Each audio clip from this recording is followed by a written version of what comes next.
A paz do Senhor Jesus, meu amado, minha amada. Profeta Samuel, capítulo 10. Estamos aqui para mais uma exposição bíblica na palavra do Senhor. Samuel, capítulo 10. Deus te abençoe. Não se esqueça de se inscrever no nosso canal, compartilhar e dar o seu joinha. Nos ajudar a glorificar o nome do Senhor, nosso Deus, através das nossas vidas. Terminamos o capítulo 9, o profeta Samuel, com uma missão difícil.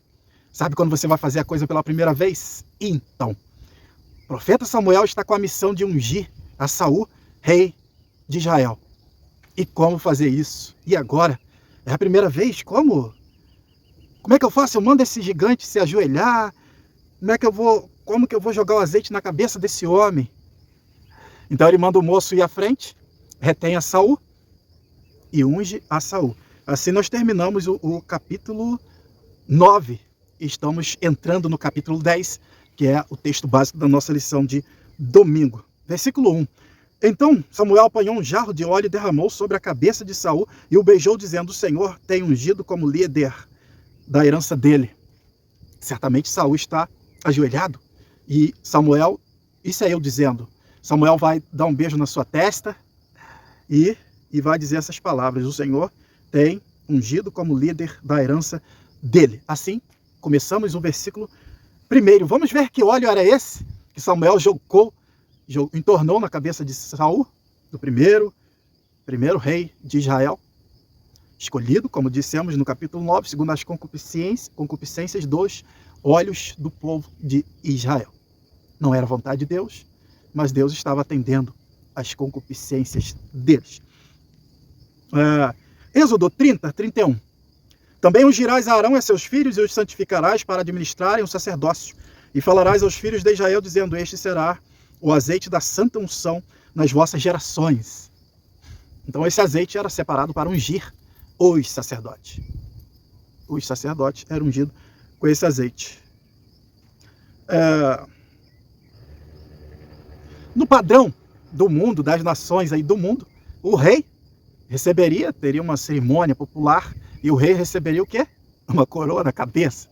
Mas como está sendo ungido por Deus, para o povo de Deus, então é o azeite da unção. Não é uma coroa, é o azeite da unção. Não sei se posteriormente se colocava uma coroa, mas os reis eram ungidos pelo profeta através do azeite da unção. Então esse é o padrão de Deus, não é o do mundo.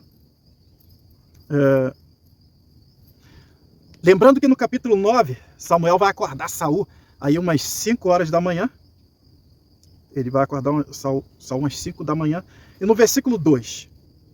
Hoje, quando você partir, encontrarás 2 homens do túmulo de Raquel, perto do túmulo de Raquel, em Zelza, na fronteira de Benjamim, e eles lhe dirão: as jumentas que você foi procurar já foram encontradas, agora seu pai deixou de se importar com elas e está preocupado com vocês. E ele está perguntando: como encontrarei meu filho? Foi justamente o que Saul tinha deduzido.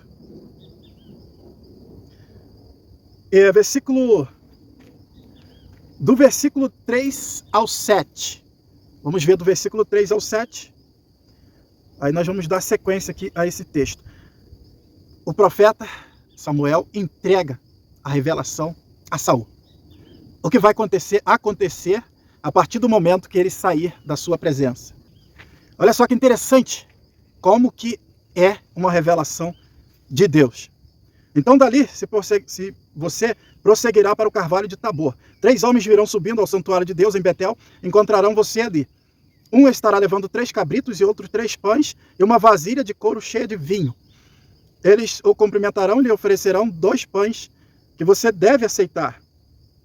Depois você irá a Gibeá de Deus, onde há um destacamento filisteu. Ao chegar à cidade, você encontrará um grupo de profetas descendo do altar do monte, tocando liras, tamborins, flautas e harpas. E eles estarão profetizando. E o Espírito do Senhor se apoderará de você, e com eles você profetizará em transe, e será um novo homem. Quanta coisa vai acontecer pelo caminho assim que Saul saísse da presença de Samuel. Versículo 7. Assim que esses sinais estiverem cumpridos, faça o que achar melhor, pois Deus está com você. Em outra tradução, há de ser, quando esses sinais te vierem, faze o que achar à mão, porque Deus é contigo. O importante é os detalhes que Deus dá sobre o futuro. Aí me traz à memória um amigo que Deus mostrou para ele. A sua filha é grávida, gestante, ainda não se sabia o sexo, não tinha 3 meses. E Deus revelou para ele o sexo e o nome da criança. É o mesmo Deus continua falando para nós. Deus ainda fala para nós. E outras coisas a mais. De repente você está conversando dentro de casa e ninguém está vendo, seu pastor não ouviu nada do que você falou, mas quando você chega na igreja e ele começa a pregar, ele fala tudo que você falou dentro de casa, te orientando. Deus te orientando. Deus continua o mesmo ontem, hoje e eternamente. Eu passei por uma experiência, estava no portão da igreja fazendo meu serviço de porteiro e terminou o culto, saímos da igreja e vi um homem desesperado e ele queria Jesus, ele foi tocado pelo Espírito Santo e ele veio a mim e eu preguei para ele a palavra do Senhor e ele aceitou Jesus chorando. Mas ele tinha que ir para uma cidade e ele não sabia, pelo horário já não tinha mais condução, no entender dele. Já eram as 10 e pouca da noite. Mas eu disse para ele, vai para o ponto porque o ônibus vai passar e o senhor vai para casa em paz. Eu acompanhei aquele homem até o ponto de ônibus e ao chegar no ponto, o ônibus vem. Ele entra e ele vai feliz da vida porque tinha aceitado o Senhor Jesus como seu único e suficiente Salvador. Revelação. Deus está no futuro, preparando o meu e o teu futuro. Então, as momentâneas tribulações que o apóstolo Paulo fala são momentos. Não se compara o que está por vir. O que Deus reservou, o que ele já preparou, o que ele está preparando para mim e para você. Deus escrevendo a história de Saul. Você vê? Olha só o que diz. Profeta Isaías 46, 10 e 11. Desde o início faço conhecido o fim, desde os tempos remotos, o que ainda virá, digo. Meu propósito ficará de pé e farei tudo o que me agrada. Do Oriente convoco uma ave de rapina, de uma terra bem distante, um homem para cumprir o meu propósito. Aleluia. O que eu disse, isso farei acontecer. O que planejei, isso farei. Ninguém pode. Olha só o que o profeta Isaías diz. Eis que o Senhor Jeová virá como forte, quando o seu braço dominará. Ninguém pode estorvar o braço do Senhor. O que ele falou, ele vai cumprir. O tempo de Deus não é o tempo do homem. Então não tente ajudar Deus. Não vamos tentar ajudar ao Senhor, como Sara fez, como outras pessoas fizeram, se precipitando, como Saul vai fazer mais para frente aqui, que nós vamos dar uma apanhada naquele texto de 1 Samuel 13, mais para frente. Que versículos gostosos, guarda aí, Isaías 46, 10 e 11. Desde o início eu faço conhecido o fim. Deus não começa alguma coisa sem que antes ele já tenha terminado. Projeto, planejamento, projeto planejado. Ninguém pode estorvar o braço de Deus. Se ele diz que Saul vai sair, vai encontrar 3 homens, e o profeta falou isso em voz alta, não tem um cão que vai fazer isso se cumprir, ao contrário, vai ser do jeito que Deus falou. Vamos ver a primeira. Olha só, vamos repetir esse versículo. Quando ele diz assim: há de ser que quando esses sinais te vierem, faça o que achar a tua mão. Faze o que achar a tua mão, porque Deus é contigo. Então esses sinais, eles vão se cumprir todos. Todos. Aqui é um pedaço, essa história é contada pedaço por pedaço. Mas quando Saul chega, ele sai dali de Samuel e ele chega e ele está sozinho. E Samuel vai dizer, ó, Deus está contigo. Agora já tinha se cumprido tudo aquilo que Samuel tinha dito. E Saul agora está sozinho, está tocando boi. Aí nós vamos ver isso aqui no capítulo 11. No capítulo 11, nós vamos dar uma apanhada no capítulo 11, depois também vamos dar uma apanhada no capítulo 13, porque tem coisas que faz parte desse contexto aqui. No capítulo 11, Jabes Gileade está cercada. Está cercada pelo inimigo e Jabes Gileade está cercada por Naás, rei dos Amonitas. Uma cidade pequena. Vamos ver lá atrás, que já estudamos, onde os homens não foram à convocação, então eles foram mortos, os homens de Jabes Gileade foram mortos e as mulheres foram entregues, as virgens que acharam foram entregues para os homens, aqueles 200 soldados que sobraram, foram entregues a Jabes Gileade. Agora é uma cidade complicada. Olha da onde que ela vai ressurgir. Moças roubadas, homens que... Enfim. É uma situação complicada. Não sei na história como é que ficou essa cidade, mas ela foi destruída pelo próprio povo de Israel. E ela está cercada. E eles pedem, deixa nós te servir. E o rei dos Amonitas, não. Vocês só vão nos servir com uma condição. Todos arrancarem o olho direito. Nós vamos arrancar o olho direito de todos vocês. Aí com essa condição vocês vão poder ser nossos servos. Você imagina uma cidade cercada pelo inimigo? Ninguém entra e ninguém sai. E o povo, então, eles dizem assim, dei-nos um prazo. Foi 7 dias.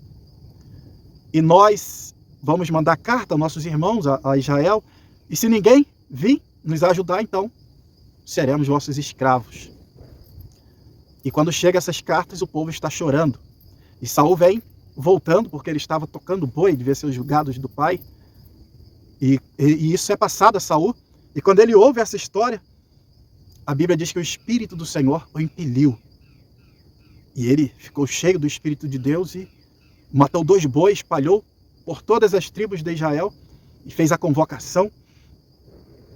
Naquele momento, Saul estava trazendo o gado do campo e perguntou: o que há com este povo? Por que estão chorando? E eles explicaram o que tinha acontecido aos seus conterrâneos. Quando Saul ouviu isto, o Espírito de Deus se apoderou-se dele e ele ficou furioso. Apanhou 2 bois, cortou e enviou aos seus irmãos. E qual foi o recado que ele mandou? Quem não seguia Saul e Samuel, proclamando: isto é o que acontecerá aos bois de quem não seguir a Saul e Samuel. Então o temor do Senhor caiu sobre todo o povo e eles vieram unânimes. Saul é a sua primeira ação. Lembra que Samuel lá atrás falou: Deus está contigo, rapaz. E realmente Deus estava com Saul. Ele vai libertar Jabes Gileade. E disseram aos mensageiros: digam aos homens de Jabes Gileade, amanhã, na hora mais quente do dia, haverá libertação para vocês. Quando relataram isso aos seus habitantes de Jabes Gileade, eles se alegraram. Então eles vão mandar uma mensagem lá para o rei dos Amonitas: amanhã nós nos renderemos a vocês e poderão fazer conosco o que quiserem. Aqui, ó. Eles já sabiam que havia livramento da parte do Senhor. Então Saul dividiu os soldados e atacaram os Amonitas, o rei dos Amonitas, os Amonitas, e tiveram uma grande vitória. Isso aí nós vamos ver no capítulo 11. E assim, todo o povo foi a Gilgal e proclamou a Saul como rei na presença do Senhor. E ali ofereceram um sacrifício de comunhão ao Senhor e Saul, e todos os israelitas se alegraram. A primeira vez. Quando eu sou rei agora, o que eu vou fazer?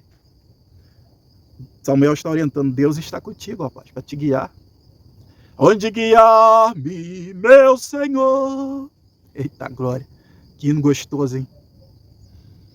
Pena que para mim cantar é difícil, mas muito gostoso quando Deus guia o homem. É importante, amados, ao se levantar, não falar com ninguém antes de falar com Deus. É uma regra minha, que eu estou seguindo e estou passando para você. Deus tem que estar na nossa frente, guiando. Ele é aquele que abriu o mar para o povo de Israel passar e continua sendo o mesmo. O Espírito de Deus, ele encoraja o homem. Mas foi só Samuel que foi impelido pelo Espírito, foi só Saul que foi impelido pelo Espírito de Deus. Isso é coisa, pastor, isso é coisa lá da antiga, não é não.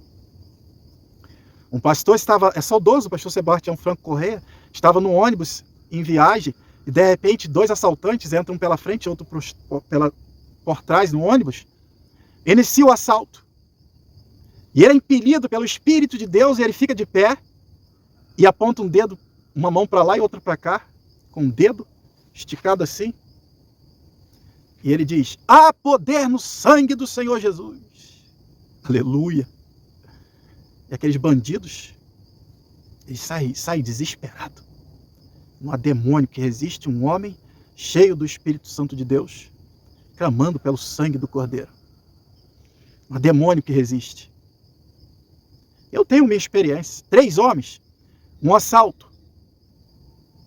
Ninguém olha para nossa cara. Pá! Um tiro para o teto do ônibus. E começa um assalto. Mas antes disso, eu fui impelido pelo Espírito de Deus. Aleluia. Estava tranquilo. O Senhor dizendo: eu estou aqui. E eu nem sabia o que ia acontecer. Mas quando aquilo acontece, eu estou impelido, envolvido em outra dimensão. E ninguém olha para nós. E uma mulher olhou para eles. E eles bofeteou a cabeça daquela mulher. E um homem que estava próximo a mim: rapaz, você tem cara de polícia. E deu um soco na cara do homem. Ele engatilhou o revólver e ia atirar. Só porque achou que o homem tinha cara de polícia. O outro veio. E graças a Deus, o outro bandido falou: não, salvou o homem. Quer dizer, Deus salvou, deu mais uma chance àquele homem. E eu estou olhando para eles, mas eles não estavam me vendo. Porque eu fui envolvido pelo Espírito de Deus, estava em outra atmosfera, e ninguém podia olhar para aqueles brutamontes, e eu estava olhando. Quando de repente um deles parou de frente para mim. E olhando, mas ele não me via. Estava escondido pelo Senhor. Ele parou de frente, e passou por mim, foi lá para trás. Cataram tudo. Limparam todo mundo. Mas essa é uma oração que eu fazia cotidianamente. E ainda faço: Senhor, se eu me encontrar numa situação dessas, não deixe que me vejam. Quando garoto, eu sempre orava assim. Entendia que Deus tinha escondido Daniel na cova dos leões para que os leões não o vissem. E eu fazia essa oração. E fui escondido, impelido pelo Espírito. Aqueles homens assaltam todo mundo e descem do ônibus. E eu só me resta glorificar o nome do Senhor. O Espírito de Deus ainda nos impele para vencer o mal, o inimigo. E outros testemunhos de nossos irmãos, muitos testemunhos. Então isso aqui não é coisa do passado. Deus é o mesmo ontem, hoje e sempre será. Amados, temos o versículo 8.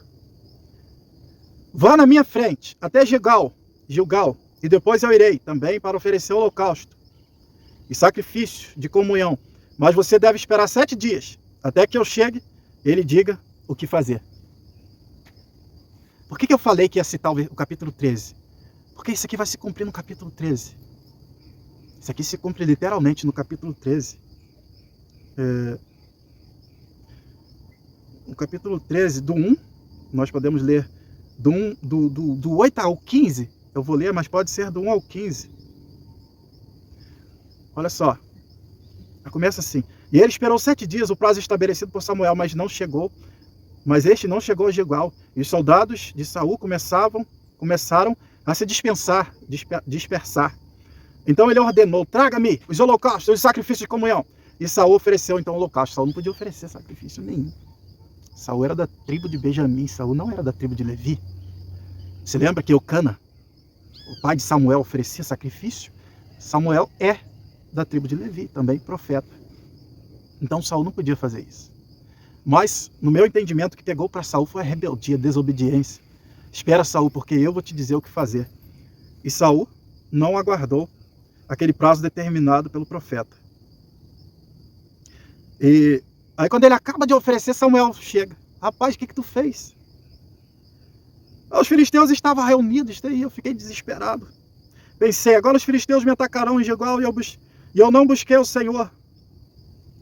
Era ele que tinha que buscar o Senhor? Me senti na obrigação de oferecer o holocausto. É o desespero, né? É o desespero. Nós somos assim. Nós temos que aprender a esperar em Deus e por Deus. Deus trabalha por nós. Mas as precipitações, vamos ver Agar, Ismaelzinho que nasceu na vida de Abraão, que é um problema até hoje. Espera só mais um pouquinho. Está esperando em Deus? Espera. Esperei com paciência no Senhor. E Ele me tirou de um lago. As pessoas, a gente não espera em Deus, em vez de Ele não tira a gente se afunda cada vez mais. E nós temos que aprender a esperar em Deus. Disse Samuel, você agiu como tolo, desobedecendo ao mandado do Senhor, seu Deus. Lhe deu. Se você tivesse obedecido, Ele teria estabelecido para sempre o seu reinado sobre Israel. Mas agora seu reinado não permanecerá. O Senhor procurou um homem segundo o seu coração, e o designou líder do seu povo, pois você não obedeceu ao mandamento do Senhor. Senhor, interessante aqui, ó. O Senhor já procurou um líder segundo o seu coração. Deus já tinha procurado um líder. No versículo 13, 9 ao 13, o cumprimento de tudo que Samuel falou na vida de Saul. Saul profetizou, admiração dos que estavam ali, porque Saul, geralmente os profetas, sacerdote, aquele âmbito espiritual, era da tribo de Levi, mas Saul é um benjamita, então o pessoal ficou pasmado, está Saul entre os profetas. Criou até esse dito lá em Israel. Aí se cumpriu literalmente, do jeito que Samuel tinha falado, foi se cumprindo na vida de Saul, isso, ele voltando para casa. É bom prestar atenção aí nas aplicações que eu estou fazendo. E esse texto ele vai lá e vem cá. Do versículo 14 ao 16, a curiosidade do titio em saber o que Samuel falou com esse menino. Ele devia ter sido informado que Saul sentou entre os nobres que ganhou a melhor porção, a maior porção. Então ele vai deslubriar o tio. Tio, ele disse que a jumenta já havia sido encontrada. Enfim, mas o tio queria saber o que saiu daquele encontro. Mas ele não falou não. Ele omitiu para o tio, ele se esquivou. Do versículo 17 ao 27, aí vai ser a convocação de Samuel a todo o povo para Mispa. Assim diz o Senhor, Deus de Israel, tirei Israel do Egito, libertei vocês do poder do Egito, todos os reinos que vos oprimia, mas vocês agora rejeitaram o Deus que vos salvou de todas as suas desgraças e angústias, e disseram, não, escolhe um rei para nós. Por isso agora apresente-se perante o Senhor de acordo com as suas tribos e seus clãs. Os clãs, né? Clã seria as tribos, as 12 tribos de Israel. Tendo Samuel feito todas as tribos de Israel se aproximarem, e da tribo de Benjamim foi escolhida. Lembra lá daquela passagem de Acã? Aquela foi para desgraça.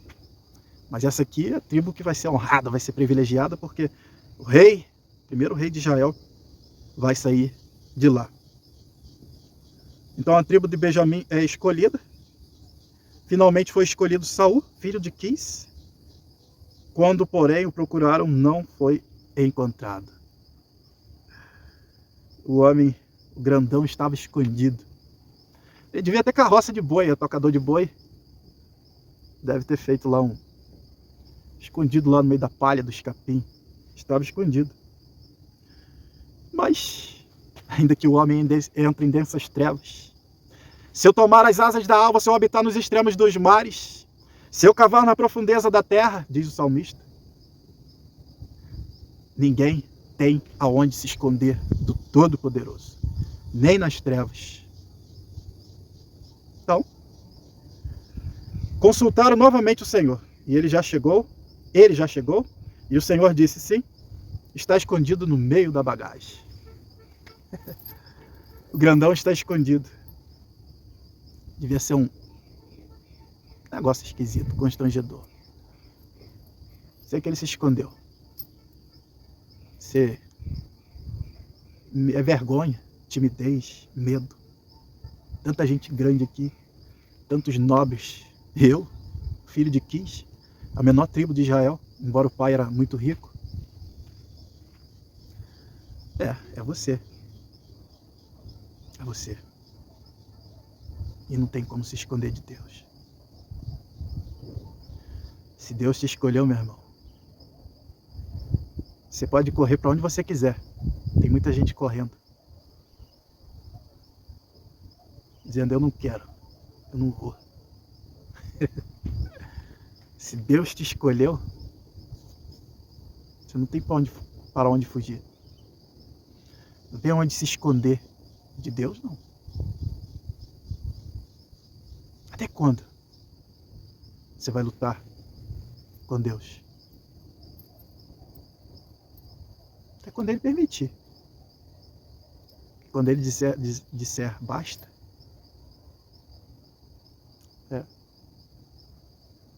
Se Deus te escolheu, não tem para onde fugir. Deixar de ser covarde e medroso. Coragem não é a ausência do medo. Todos nós temos medo, é o domínio do medo. Tem muita gente que Deus escolheu e vai se escondendo. Vai se escondendo. E Deus está querendo prepará-lo, capacitá-lo, mas ele vai se escondendo. Ele já sabe que foi escolhido. Mas fica se escondendo, se esquivando. Cuidado. Está se escondendo do pastor, da igreja. Mas daquele lá, ninguém se esconde. Nada se esconde. Nada. Então correram e o tiraram de lá. Quando ficou de pé no meio do povo, os mais altos do povo batiam-lhe nos ombros, bitelão de 2 metros.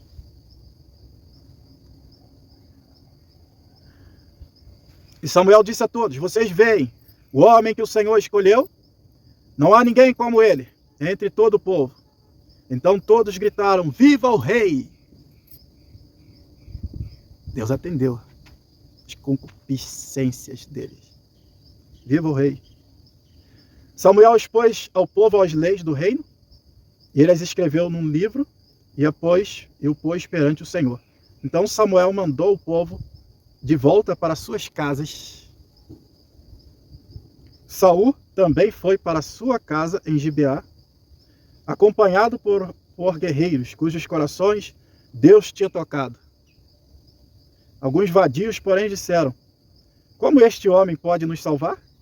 Desprezaram-no e não lhes trouxeram presente algum, mas Saul ficou calado. Esses perturbados para lá. Vadios, levianos, as expressões que a Bíblia usa. Filho de Belial, rebeldes, aqueles que ungiram Abimeleque rei, lembra? Lá atrás estudamos. Isso aqui é muito importante. Foi com Saul alguns homens, alguns guerreiros, cujo coração Deus havia tocado. Eles queriam uma dependência e continuam dependentes totalmente de Deus. Saul se comporta como uma criança, não sabe o que fazer. Na primeira batalha, foi impelido pelo Espírito de Deus, como falamos aí no capítulo 11.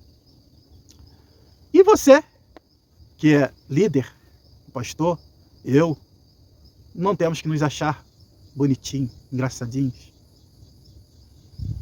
Toda vez que eu dobro os meus joelhos na igreja, eu peço a Deus, achei eu graça diante dos olhos do teu povo. Primeiro, achei eu graça diante dos teus olhos, diante do teu ungido, que é o meu líder, e depois diante das tuas ovelhas. Agora tem gente que se acha bonito, acha que pode fazer tudo, se acha independente. As pessoas, ninguém é bonito, ninguém vai te seguir, vai te servir, vai porque você é bonito. Não, porque eles vão ser tocados ou não pelo Espírito de Deus. Que Deus nos abençoe, até o próximo capítulo, se Deus assim nos permitir. Meu abraço.